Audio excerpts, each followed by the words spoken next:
IBN 7 बना तीसरा सबसे ज्यादा देखा जाने वाला हिंदी न्यूज चैनल। IBN 7 हौसला है। नमस्कार, आप देख रहे हैं IBN 7। स्वागत है आपका हमारे खास बुलेटिन सारा देश 100 खबरों में। मैं हूं पंकज भार्गव। नमस्कार, आपके साथ मैं हूं तेजस्वी चंडोक नैयर। हम आपके लिए लेकर आए हैं एक ऐसा शो जिसमें होंगी देश भर की 100 बड़ी खबरें। तो शुरू करते हैं सारा देश 100 खबरें। आम आदमी पार्टी से योगेंद्र यादव और प्रशांत भूषण का पत्ता कटना तय है। सूत्रों की माने तो आज होने वाली राष्ट्रीय कार्यकारिणी की बैठक में पार्टी के इन दोनों नेताओं को पीएसी से निकाला जा सकता है। प्रशांत और योगेंद्र पर पार्टी पर कब्जे की साजिश रचने का आरोप है। राष्ट्रीय कार्यकारिणी की बैठक में प्रशांत भूषण और योगेंद्र यादव भी शामिल होंगे। पहले प्रशांत ने बैठक की तारीख बढ़ाने के लिए चिट्ठी लिखी थी। उनका कहना था कि वो शहर से जा रहे हैं, लेकिन पार्टी ने उन्हें अनसुना कर दिया। सोमवार दिन भर प्रशांत और योगेंद्र ने इस बैठक में शामिल होने पर आनाकानी की, लेकिन अब प्रशांत का कहना है कि ये बैठक उनके लिए बेहद अहम है। तो वहीं योगेंद्र ने कहा है कि वो किसी भी कार्रवाई का सामना करने के लिए तैयार हैं। दिल्ली के मुख्यमंत्री और आम आदमी पार्टी के राष्ट्रीय संयोजक अरविंद केजरीवाल ने इस बैठक से खुद को दूर रखा है। वो इस बैठक में शामिल नहीं होंगे। कहा जा रहा है कि वो बीमार हैं। हालांकि मंगलवार को कलह पर अपनी चुप्पी तोड़ते हुए उन्होंने कहा कि वो दुखी हैं। आपका एक गुट अब खुलकर योगेंद्र और प्रशांत भूषण पर आरोप लगाने लगा है। आशीष खेतान ने ट्वीट करके कहा है कि प्रशांत भूषण, शांति भूषण और उनकी बेटी शालिनी पार्टी पर कब्जा करना चाहती हैं। तो आशुतोष ने शांति भूषण से अरविंद को पद से हटाने की साजिश के बारे में सवाल किए। आम आदमी पार्टी के एक गुट का आरोप है कि योगेंद्र यादव और प्रशांत भूषण मीडिया में पार्टी की अंदरूनी खबरें गलत तरीके से लीक करते थे। आम आदमी पार्टी ने उसके सबूत के तौर पर एक पत्रकार का स्टिंग भी किया है। हालांकि योगेंद्र यादव ने आरोप लगाया था कि पार्टी को फर्जी चंदे की बात मालूम थी और जब उन्होंने सवाल उठाया तो उन्हें चुप करा दिया गया। वहीं प्रशांत भूषण ने अरविंद को 2 पदों पर काबिज रहने पर सवाल उठाया था।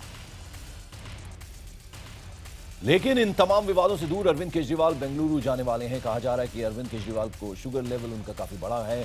वो डॉक्टरों की सलाह पर 10 दिन की छुट्टी लेकर नेचुरोपैथी के लिए बेंगलुरु जाने वाले हैं। मोदी सरकार को मंगलवार को राज्यसभा में राष्ट्रपति के अभिभाषण पर धन्यवाद प्रस्ताव के दौरान बड़ा झटका झेलना पड़ा। आमतौर पर राष्ट्रपति का अभिभाषण आम सहमति से पास होता है, लेकिन सरकार को विपक्ष के एक संशोधन पर वोटिंग करानी पड़ी, जिसमें विपक्ष की जीत हुई। असल में प्रधानमंत्री नरेंद्र मोदी के जवाब के बाद सरकार सर्वसम्मति से अभिभाषण पास करवाना चाहती थी, लेकिन सीपीएम नेता सीताराम येचुरी ने अपने संशोधन पर बाकायदा वोटिंग की मांग कर डाली। येचुरी का संशोधन काले धन से जुड़ा हुआ था। येचुरी के संशोधन में भ्रष्टाचार न रोक पाने और विदेश से कालाधन वापस लाने के मुद्दे पर सरकार की आलोचना की गई थी। येचुरी के इस प्रस्ताव के समर्थन में 118, जबकि सरकार के पक्ष में महज 57 वोट पड़े। विपक्ष ने सरकार की कथनी और करनी में फर्क होने का आरोप लगाया। सदन में विपक्ष के हंगामे से नाखुश पीएम ने कहा कि लोकतंत्र में धमकियों से काम नहीं चलता है। पीएम ने कहा कि अगर वो पुरानी बातें खोलेंगे तो कांग्रेस के कई राज सामने आ जाएंगे।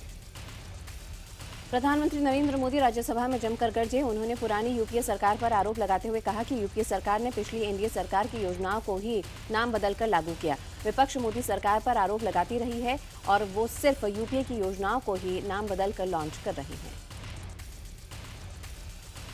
राज्यसभा में प्रधानमंत्री नरेंद्र मोदी ने जम्मू कश्मीर के मुख्यमंत्री मुफ्ती मोहम्मद सईद के बयानों पर उठे विवाद को भी खत्म करने की कोशिश की। पीएम ने कहा कि जम्मू कश्मीर में सरकार कॉमन मिनिमम प्रोग्राम के आधार पर चलेगी, किसी के बयानों के आधार पर नहीं। राज्यसभा में मुफ्ती के बयान पर बोलते हुए प्रधानमंत्री नरेंद्र मोदी ने कहा कि आतंकवाद के मुद्दे पर किसी भी तरह का समझौता नहीं किया जाएगा। सरकार की नीति जीरो टॉलरेंस की ही रहेगी।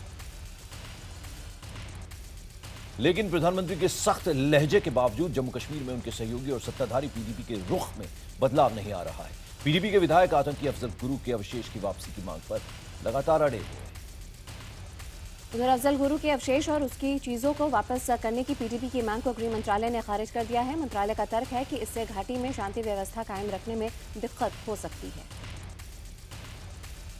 उधर कांग्रेस नेता मणिशंकर ने भी अफजल को फांसी के बयान देकर विवाद खड़ा कर दिया। उनका कहना है कि अफजल को फांसी का फैसला गलत था, उसके खिलाफ सबूत पर्याप्त नहीं थे।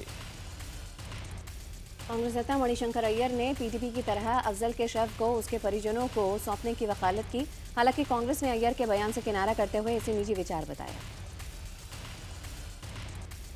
मणिशंकर अय्यर के बयान पर बीजेपी ने मांग की है कि कांग्रेस देश से माफी मांगे। वहीं शिवसेना ने और तल्खी दिखाते हुए कहा कि अफजल को देश के कानून ने सजा दी थी और अय्यर को लगता है कि उसके साथ अन्याय हुआ था। भारत और पाकिस्तान के बीच 7 महीने से रुकी हुई बातचीत सोमवार को फिर शुरू हुई। इस्लामाबाद में भारतीय और विदेश सचिवों को बीच मुलाकात हुई। आपको बता दें, इस मुलाकात में भारत ने साफ कर दिया है कि वो रिश्तों की बेहतरी तो चाहती है, लेकिन उसे सीमा पार आतंकवाद और मुंबई हमले के गुनहगारों पर बरती जा रही नरमी बर्दाश्त नहीं है। विदेश सचिव एस जयशंकर ने पाकिस्तान विदेश सचिव के साथ आपसी सहयोग और अगले सार्क सम्मेलन पर भी बातचीत की। भारत ने पाकिस्तान से साफ किया कि वो अपने सभी पड़ोसियों से सहयोग का रिश्ता बनाएगा। विदेश सचिवों की बातचीत के साथ ही जयशंकर ने पाकिस्तान के राष्ट्रीय सुरक्षा सलाहकार सरताज अजीज और पाक प्रधानमंत्री नवाज शरीफ से भी मुलाकात की। इस बातचीत की जमीन नेपाल में सार्क शिखर सम्मेलन के दौरान प्रधानमंत्री मोदी और नवाज शरीफ की अनौपचारिक मुलाकात और 13 फरवरी को हुई फोन पर बातचीत से बनी। भारत पाकिस्तान संबंधों पर बोलते हुए पाकिस्तान के प्रधानमंत्री नवाज शरीफ ने कहा कि अब इसमें एक नया अध्याय शुरू किए जाने की जरूरत है। नवाज शरीफ ने सभी मसलों का हाल बातचीत से सुलझाए जाने पर भी जोर दिया। कांग्रेस उपाध्यक्ष राहुल गांधी का अज्ञातवास राज बना हुआ है। आईबीएन के deputy managing editor Sumit Awasthi से खास बातचीत में राहुल के करीबी दिग्विजय सिंह ने कहा कि राहुल विदेश में छुट्टियां मनाने नहीं गए हैं। कई जगह से ऐसी खबरें आई थीं कि राहुल बैंकॉक में छुट्टी मना रहे हैं। आईबीएन 7 से खास बातचीत में कांग्रेस महासचिव दिग्विजय सिंह ने कहा कि पार्टी में राहुल की ही चलती है, लेकिन उन्होंने ये भी खुलासा किया कि राहुल और सोनिया गांधी के बीच पीढ़ियों का टकराव है। आईबीएन 7 की खास बातचीत करते हुए दिग्विजय सिंह ने प्रधानमंत्री नरेंद्र मोदी और दिल्ली के मुख्यमंत्री अरविंद केजरीवाल को तानाशाह करार दिया। उन्होंने आरोप लगाया कि आम आदमी पार्टी बीजेपी की टीम टी है। बीजेपी अध्यक्ष अमित शाह ने सोमवार को उत्तर प्रदेश के सांसदों से मुलाकात की। इस बैठक में प्रधानमंत्री नरेंद्र मोदी और गृहमंत्री राजनाथ सिंह भी शामिल हुए। सांसदों की बैठक मुजफ्फरपुर के सांसद संजीव बालियान के घर पर हुई। सांसदों के साथ इस मुलाकात में प्रधानमंत्री नरेंद्र मोदी, बीजेपी अध्यक्ष अमित शाह, गृहमंत्री राजनाथ सिंह और सांसदों के बीच भूमि अधिग्रहण बिल को लेकर भी चर्चा हुई। सूत्रों के मुताबिक यूपी के सांसदों ने ये हिदायत दी गई है कि वो भूमि अधिग्रहण बिल की अच्छी बातें जनता तक जरूर पहुंचाएं। भूमि अधिग्रहण बिल पर केंद्र सरकार के एक और सहयोगी ने विरोध शुरू किया। तमिलनाडु में बीजेपी की सहयोगी पार्टी पीएमके के कार्यकर्ताओं ने भूमि अधिग्रहण बिल पर विरोध प्रदर्शन किया। भूमि अधिग्रहण बिल पर सरकार अपने सहयोगियों से घिरी हुई नजर आ रही है। पंजाब की अकाली दल सरकार ने इस बिल के विरोध में प्रस्ताव पास किया है। इससे पहले शिवसेना भी इस बिल का सख्त विरोध कर चुकी है। उधर अन्ना हजारे ने भी भूमि अधिग्रहण बिल के खिलाफ पदयात्रा का ऐलान किया है। अन्ना की मांग है कि बिल में केंद्र सरकार आमूल-चूल परिवर्तन करे। समाजसेवी अन्ना हजारे ने महाराष्ट्र में गायों के मीट पर प्रतिबंध लगाने का स्वागत किया है। अन्ना का कहना है कि सरकार ने एक बेहद पुरानी मांग को माना है। महाराष्ट्र में शिवसेना अपनी ही सरकार के खिलाफ बिगुल फूंके हुए है। अब उद्धव ठाकरे ने कहा कि अगर मुंबई के विकास की योजना लोगों की भलाई के लिए नहीं है, तो चूल्हे में डाल दें ऐसा प्लान। आदर्श घोटाले से नाम हटाने की महाराष्ट्र के पूर्व सीएम अशोक चव्हाण की अपील पर बॉम्बे हाईकोर्ट आज अपना फैसला सुनाएगा। अदालत ने सीबीआई को उनका नाम हटाने की इजाजत नहीं दी थी, जिस पर चव्हाण ने पुनर्विचार याचिका दायर की थी। पश्चिम बंगाल की विधानसभा में आज शारदा चिट फंड घोटाले की चर्चा हो सकती है। इस घोटाले से हुए नुकसान पर भी चर्चा होगी। आज बजट सत्र का आखिरी दिन है। निर्भया पर बनी डॉक्यूमेंट्री के प्रसारण पर रोक लग गई है। दिल्ली पुलिस ने इस डॉक्यूमेंट्री पर रोक के लिए दिल्ली की एक कोर्ट से आदेश लिया है। इस डॉक्यूमेंट्री में निर्भया के कातिल का भी इंटरव्यू है। केंद्र सरकार ने तिहाड़ में जाकर निर्भया के कातिल से इंटरव्यू करने के मामले में सख्त रुख अपनाया है। वहीं खबर आ रही है कि जुलाई 2013 में केंद्रीय गृह मंत्रालय और जेल प्रशासन ने इस इंटरव्यू की इजाजत दी थी। उत्तर प्रदेश में एक बार फिर खस्ताहाल स्वास्थ्य व्यवस्था की पोल खुल गई है। यहाँ के चंदौली जिले के नियमताबाद इलाके में प्राथमिक अस्पताल में 27 महिलाओं को नसबंदी के बाद बाथरूम के बगल में जमीन पर लिटा दिया गया। चंदौली के इस अस्पताल में एक भी बेड नहीं है जहां नसबंदी के ऑपरेशन के बाद महिलाओं को सुलाया जा सके। यही नहीं, अस्पताल कर्मियों ने भी स्वास्थ्य केंद्र अधीक्षक पर दुर्व्यवहार का आरोप लगाते हुए हंगामा किया। डीएम ने पूरे मामले में जांच के आदेश दे दिए हैं। जम्मू कश्मीर में बर्फबारी और बारिश ने जनजीवन अस्त व्यस्त कर दिया है। उधमपुर के पास जम्मू श्रीनगर हाईवे पर पूरा एक पहाड़ कट कर गिर गया है। इसे हटाने में सेना और सीमा सड़क संगठन के जवान जुटे हुए हैं। भारी बर्फबारी और बारिश की वजह से हिमाचल प्रदेश के भी कई जिलों में भारी नुकसान हुआ। कुल्लू में कई जगह भूस्खलन की सूचना आई। खराब मौसम की वजह से करोड़ों रुपए के नुकसान की आशंका है। हिमाचल प्रदेश के चंबा में भारी बर्फबारी और बारिश की वजह से शीतलहर का कहर शुरू हो गया है। कई जगह पत्थर और पेड़ गिरने की वजह से रास्ते बंद हैं। बारिश से फसलों को भी काफी नुकसान पहुंचा है। उत्तर प्रदेश के कई इलाकों में भी बारिश ने फसलों को काफी नुकसान पहुंचाया है। फिरोजाबाद में आलू की फसल के सड़ने की आशंका पैदा हो गई है। इन्हीं राज्य के कई इलाकों में गेहूं और सरसों की फसल को बुरी तरह से नुकसान पहुंचा है। समाजवादी पार्टी के नेता रामगोपाल यादव ने सरकार से मांग की है कि वो बारिश से बर्बाद हुए किसानों की मदद के लिए कोई उपाय खोजें। रामगोपाल यादव का कहना है कि उत्तर प्रदेश में गेहूं और आलू की 50% फसल को बारिश ने बर्बाद कर दिया। उधर महाराष्ट्र में बेमौसम बारिश किसानों पर कहर बनकर टूटी है। अनुमान है कि बारिश की वजह से 5,000 करोड़ से ज्यादा का नुकसान हुआ है। महाराष्ट्र में विदर्भ इलाके में 6 किसानों ने आत्महत्या करने की कोशिश की। इस तरह की खबरें आ रही हैं। खबर के मुताबिक बारिश ने इन किसानों की फसल पूरी तरह से बर्बाद कर दी, जिसकी वजह से हताश होकर किसानों ने ये कदम उठाया। सतना में एक किसान ने सल्फास खाकर अपनी जान दे दी। परिवार वालों का कहना है कि आर्थिक तंगी की वजह से उसने खुदकुशी की है। छत्तीसगढ़ के बिलासपुर जिले में बेमौसम बरसात ने जनजीवन अस्त व्यस्त कर दिया है। यहाँ पर बारिश ने यहाँ खुले में रखे गए हजारों क्विंटल अनाज को बर्बाद कर दिया। इस बीच देश भर में स्वाइन फ्लू का कहर जारी है। मंगलवार को 43 और मौतों की खबरें आईं। अब स्वाइन फ्लू से मरने वालों का आंकड़ा बढ़कर 1,158 पर पहुंच गया है। आज दिल्ली हाईकोर्ट में केंद्र और दिल्ली सरकार राजधानी में स्वाइन फ्लू की रोकथाम के लिए उठाए गए कदमों की जानकारी देगी। मध्य प्रदेश के विदिशा इलाके में स्वाइन फ्लू तेजी से पैर पसार रहा है। यहां पर प्रशासन की बड़ी लापरवाही सामने आ रही है। जानकारी के अभाव में गांव वाले स्वाइन फ्लू का इलाज झाड़ फूक और टोटकों के सहारे करवा रहे हैं।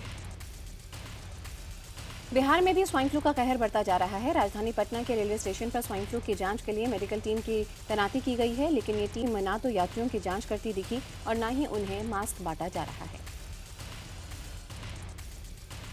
ईसाई समुदाय ने देश भर के 100 जगहों पर प्रार्थना सभा का आयोजन किया। चर्चों में चलने वाली ये प्रार्थना सभा 3 दिन तक चलेगी। राजस्थान के डूंगरपुर जिले में मनरेगा से जुड़ा एक घोटाला सामने आया है। आरोप है कि जिले भर में 34,000 मजदूरों को नियमों के खिलाफ जाकर 34 लाख रुपए से अधिक का भुगतान कर दिया गया। मध्य प्रदेश के जबलपुर हाईकोर्ट में व्यापक घोटाले की आज सुनवाई होगी। मामले की जांच कर रही एसआईटी पहले ही अपनी रिपोर्ट कोर्ट में पेश कर चुकी है। आज केंद्र और दिल्ली सरकार को हाईकोर्ट में राजधानी में चलने वाली अंतर्राज्यीय टैक्सी सेवा पर जवाब देना है। एक याचिका में आरोप लगाया गया था कि सुप्रीम कोर्ट के निर्देशों की अनदेखी करते हुए दिल्ली एनसीआर में डीजल टैक्सी चल रही है। पटना में दुकानदार संघ ने एम्स के सामने विरोध प्रदर्शन किया। इनकी मांग की एम्स के भीतर खुली दुकानों को बंद कर दिया जाए। पटना की ट्रैफिक व्यवस्था से निपटने के लिए पुलिस एक नई रणनीति बना रही है। उन इलाकों में अतिरिक्त बल के तैनाती की योजना है जहां जाम की समस्या सबसे ज्यादा है। झारखंड की घाटशिला में 2 नक्सली आरोपियों ने मुख्य धारा में लौटने का मन बनाते हुए कोर्ट में सरेंडर कर दिया है। झारखंड के खूंटी में निर्वाचन आयोग ने निरपाप अभियान की शुरुआत की है। इसके तहत वोटर कार्ड को आधार से जोड़ा जा रहा है। हरियाणा में बिजली कटौती का सामना आम आदमी नहीं वीवीआईपी को भी करना पड़ रहा है। केंद्रीय मंत्री बीरेंद्र सिंह को उस वक्त मुश्किल का सामना करना पड़ा जब उनकी प्रेस वार्ता में ही 4 बार बिजली चली गई। हरियाणा सरकार ने राज्य में करीब 8 महीने पहले गठित किए गए हरियाणा अल्पसंख्यक आयोग को गैर जरूरी बताते हुए भंग कर दिया। इससे पहले मुख्यमंत्री मनोहर लाल खट्टर ने आयोग के चेयरमैन और सदस्यों को उनके पदों से बर्खास्त किया था। बिहार के मोतिहारी के एक विधायक पवन जायसवाल ने सांसद आदर्श ग्राम से प्रभावित होकर विधायक आदर्श ग्राम योजना की शुरुआत की। उन्होंने 3 गांव गोद लिए हैं। चेन्नई में सार्वजनिक बीमा कंपनी एलआईसी के कर्मचारियों ने धरना प्रदर्शन किया। कर्मचारी बीमा क्षेत्र में एफडीआई की सीमा बढ़ाए जाने का विरोध कर रहे थे।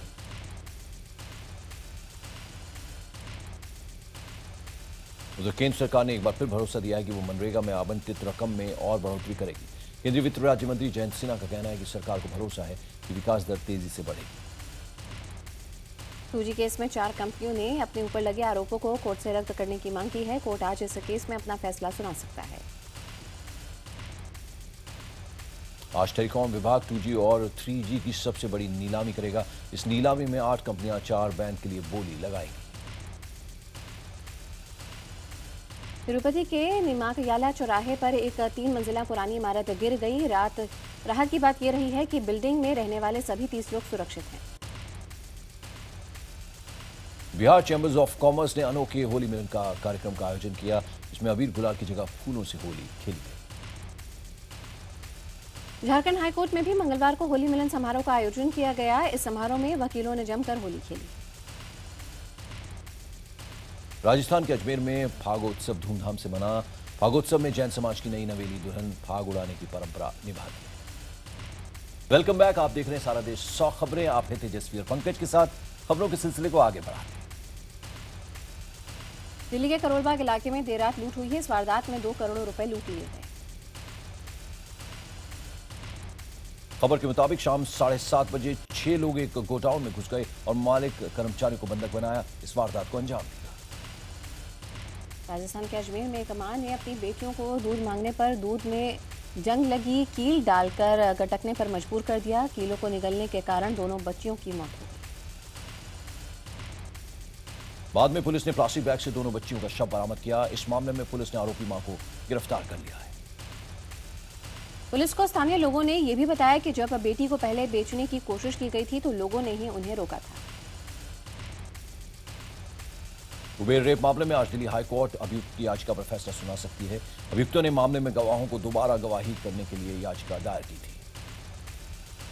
गुजरात के भरूच में बीजेपी के युवा मोर्चा मंत्री का शव मिला है। बीजेपी नेता कुलदीप रविवार से लापता थे और इसकी जानकारी पुलिस में दी गई थी। हिमाचल प्रदेश के नाहन के बीजेपी विधायक और राज्य के पूर्व स्वास्थ्य मंत्री राजीव बिंदल पर सोलन कोर्ट ने आरोप तय कर दिए हैं। बिंदल पर भ्रष्टाचार और धोखाधड़ी के आरोप हैं। गायक हनी सिंह के खिलाफ राजस्थान के जयपुर की एक कोर्ट में सुनवाई हुई। 2 फरवरी को हनी सिंह के खिलाफ अश्लील गाना गाने की शिकायत के साथ मुकदमा दर्ज किया गया था। झारखंड के रामगढ़ में पुलिस ने 3 नक्सलियों को गिरफ्तार किया। पुलिस को सूचना मिली थी कि नक्सली इलाके में लेवी देने आ रहे हैं। उत्तर प्रदेश के बलरामपुर में नाबालिग लड़की का अपहरण कर उसके साथ बलात्कार करने का मामला सामने आया। पीड़िता के मुताबिक गांव के 4 युवकों ने उसका अपहरण कर उसके साथ बलात्कार किया। छत्तीसगढ़ के भिलाई में पुलिस ने चोरी के आरोप में इंजीनियरिंग के छात्रों को गिरफ्तार किया। पुलिस ने इनके पास से सोने के मंगलसूत्र, कान के झुमके और एक बाइक भी बरामद की है। हरियाणा के नारनौल में एक शराब ठेके में एक व्यक्ति ने गोली चला दी। हालांकि ये गोली किसी को नहीं लगी और वहां मौजूद लोगों ने आरोपी को पकड़ लिया और फिर पुलिस के हवाले किया। उधर हरियाणा के सिरसा में पुलिस ने छापा मारकर सट्टा खेल रहे गिरोह को रंगे हाथों पकड़ा। ये लोग वर्ल्ड कप के मैचों में सट्टा लगा रहे थे। राजस्थान के ध्रुवराज हत्याकांड में आरोपियों को कोर्ट में पेश किया गया। इस दौरान मुख्य आरोपी अंकुर पांड्या के वकील ने मामला दूसरे शहर में ले जाने की अपील की।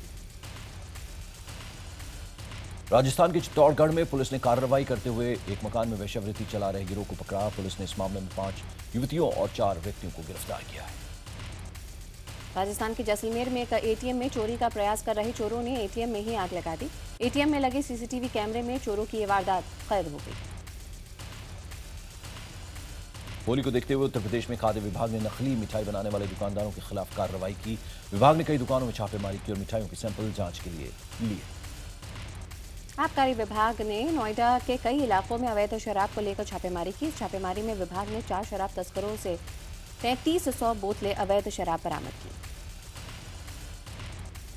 महानायक अमिताभ बच्चन इस बार शाही पिचकारी से होली खेलेंगे। पीतल की ये पिचकारी खासतौर पर मुरादाबाद में ऑर्डर देकर बनवाई गई है। अनुष्का शर्मा के प्रोडक्शन की पहली फिल्म NH10 के पोस्टर और ट्रेलर पर सवाल खड़े हो गए हैं। फिल्म का पहला पोस्टर हॉलीवुड की फिल्म ब्लैक विंडो से कॉपी किया गया है। आयुष्मान खुराना की फिल्म दम लगा के हाइशा अच्छी कहानी के बावजूद बॉक्स ऑफिस पर कोई कमाल नहीं दिखा पा रही है। सनी लियोनी अपनी फिल्म एक पहेली लीला के जरिए अदाकारा जीनत अमान की याद दिलाने वाली हैं। सत्यम शिवम सुंदरम में पतली सफेद साड़ी में लिपटी जीनत की तरह अब सनी भी नजर आएंगी। कटरीना कैफ ने व्हाट्सएप पर द कपूर्स नाम से एक ग्रुप बनाया था। अब खबर है कि ऋषि कपूर इस ग्रुप से बाहर हो गए हैं।